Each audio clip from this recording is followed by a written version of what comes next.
కృపగల దేవ, ఆశ్చర్యకరమైన తండ్రి, మీ బంగారు పాదములను బట్టి మిమ్మల్ని స్తుతిస్తున్నాను. ప్రభా, మా దేశమును, మా దేశ ప్రజలను రక్షించండి స్వామి. తండ్రి, నీ కనికరమును బట్టి భారతదేశంలో ఉన్న మా పట్ల కూడా మీరు కృప చూపెట్టి మిమ్మల్ని సొంత రక్షకుడుగా గైకొనటానికి కృప చూపెట్టారు.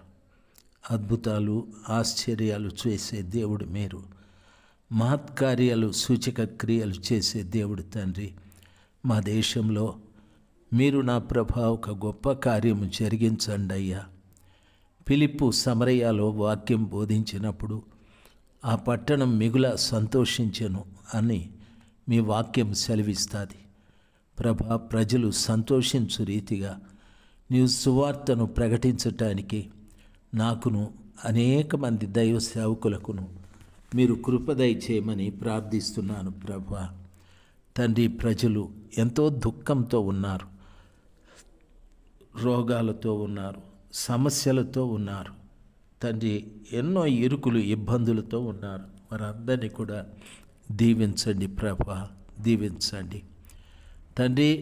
మా పరిచర్యను ఎక్కువగా ప్రేమించే మా భారతమ్మ గారి కొరకు, మా విజయమ్మ గారి కొరకు ప్రార్థిస్తున్నాను. ఆ బిడ్డలపైన కూడా, వారి కుటుంబంలో ప్రతి బిడ్డ మీద నీ కృప కుమ్మరించుమని యేసయ్య నామంలో ప్రార్థన చేసి వేడుకుంటున్నాను తండ్రి. Amen, amen. ప్రియ దైవ జనాంగమ, అక్టోబర్ మాసం 30వ తారీఖు 2025 గురువారం. 2వ దినవృత్తాంతాల గ్రంథము 33వ అధ్యాయం 17వ వచనం. అయినను జనులు ఉన్నత స్థలముల యందు ఇంకను బలులు అర్పించుచు వచ్చిరి గాని ఆ అర్పణలను తమ దేవుడైన యెహోవా నామమునకే చేసిరి అని రాయబడి ఉంది. ప్రియులారా, ఉన్నత స్థలములలో వాళ్ళు ఇంకా బలులు అర్పిస్తూ వచ్చారు.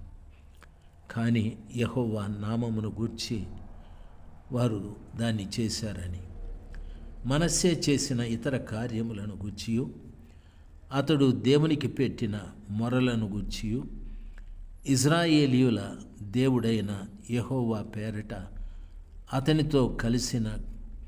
అతనితో పలికిన దీర్ఘదర్శులు చెప్పిన మాటలను గూర్చియు ఇజ్రాయేలు రాజుల గ్రంథమందు వ్రాయబడి ఉన్నది.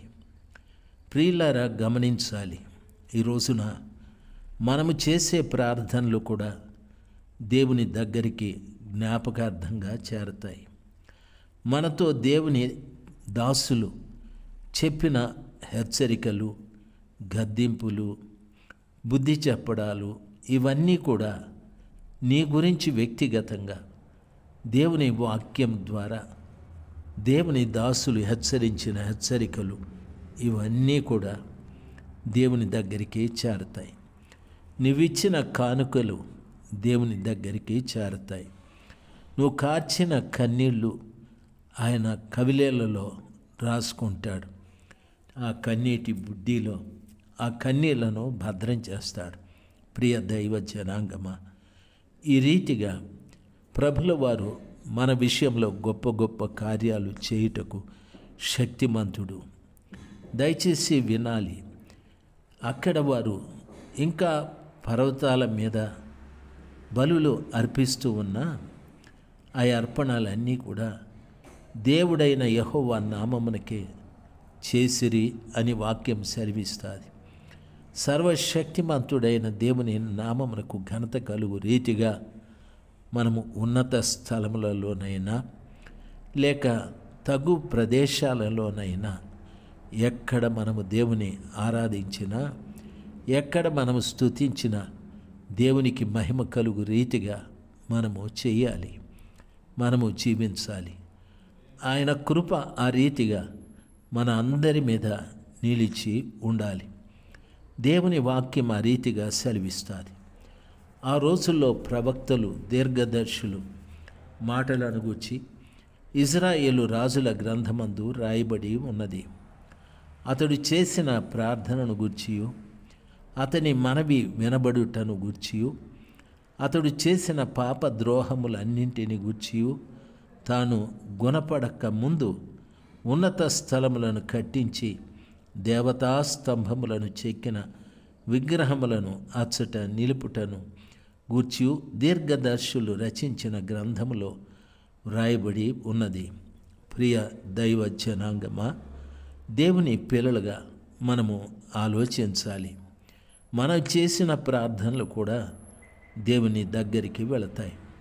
మనం చేసిన ద్రోహ కార్యాలు, మనం చేసినటువంటి పనికిరాని కార్యాలు ఆ సర్వశక్తిమంతుడైన దేవుని సన్నిధానంలో ఉన్నత స్థలములు కట్టించి అక్కడ దేవతా స్తంభములను చెక్కిన విగ్రహములు నిలుపుట అన్నీ కూడా ఆ దీర్ఘదర్శులు రచించిన గ్రంథంలో ఇవన్నీ కూడా రాయబడి ఉన్నాయి.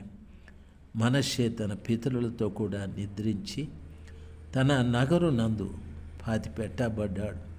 అయ్యా, మనం కూడా ఒక్క రోజున చనిపోతాం.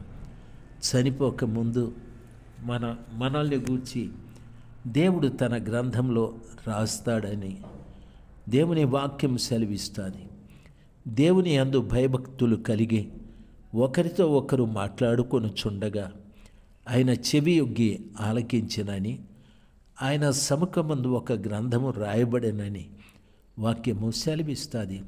కాబట్టి ప్రియులారా, మన కన్నీరు, మనము మాట్లాడే మాటలు అన్నీ దేవుని పుస్తకంలో రాయబడి ఉంటాయి. ఆ తరువాత అతని కుమారుడైన ఆమోను అతనికి మారుగా రాజయ్యాడు. ఆమోను ఏలన ఆరంభించినప్పుడు 22 ఏండ్ల వాడై యెరూషలేములో 2 సంవత్సరములు ఏలాడు. అతడు తన తండ్రి అయిన మనష్షే నడిచినట్లు యెహోవా దృష్టికి చెడు నడత నడిచాను.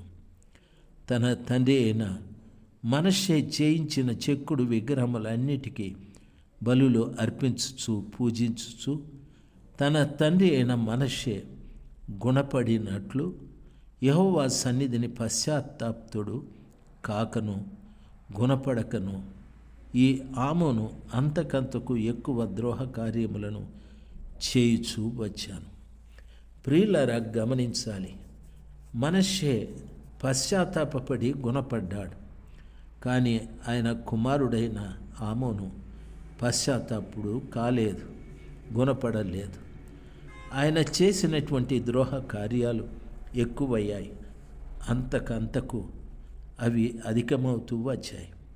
అతని సేవకులు అతని మీద కుట్ర చేసి అతని నగరు నందే అతన్ని చంపేశారు. దేశ జనులు ఆమోను రాజు మీద కుట్ర చేసిన వారిని అందరినీ హతము చేసి అతని కుమారుడైన యోషియాను అతని స్థానమందు రాజుగా నియమించారు. ప్రియులారా, గమనించాలి. తండ్రి ఒక బాటలో నడిస్తే కుమారుడు ఇంకొక బాటలో నడవడు కదా. కాబట్టి ఇక్కడ ఆమోను అనేటటువంటి ఆయన తన తండ్రి అయిన మనష్షే చేసినటువంటి విగ్రహ పూజ ఆయన కూడా చేస్తూ వచ్చాడు. ఆ కారణాన ప్రియులరా, అతని మనష్షేని గుణపడి పశ్చాత్తాపడి యెహోవా సన్నిధానంలో క్షమించమని అడగలేదు ఆయన. కాబట్టి ఆమోను అంతకంతకు ద్రోహ కార్యాలు చేయుచూ వచ్చాడు. అతని సేవకులు అతని మీద కుట్ర చేసి అతని నగరునందే చంపేశారు. అయ్యలారా, దేశాన్ని పరిపాలించవలసిన వాడు దేవునికి విరోధంగా ప్రవర్తించిన కారణాన చంపబడ్డాడు. ఆయన కుమారుడైనటువంటి యోషియాను అతని స్థానమందు ప్రజలు రాజుగా నియమించారు. అయ్యలారా, ఎంత ఘాతుకమునకు ఆమోను ఒడిగట్టాడు.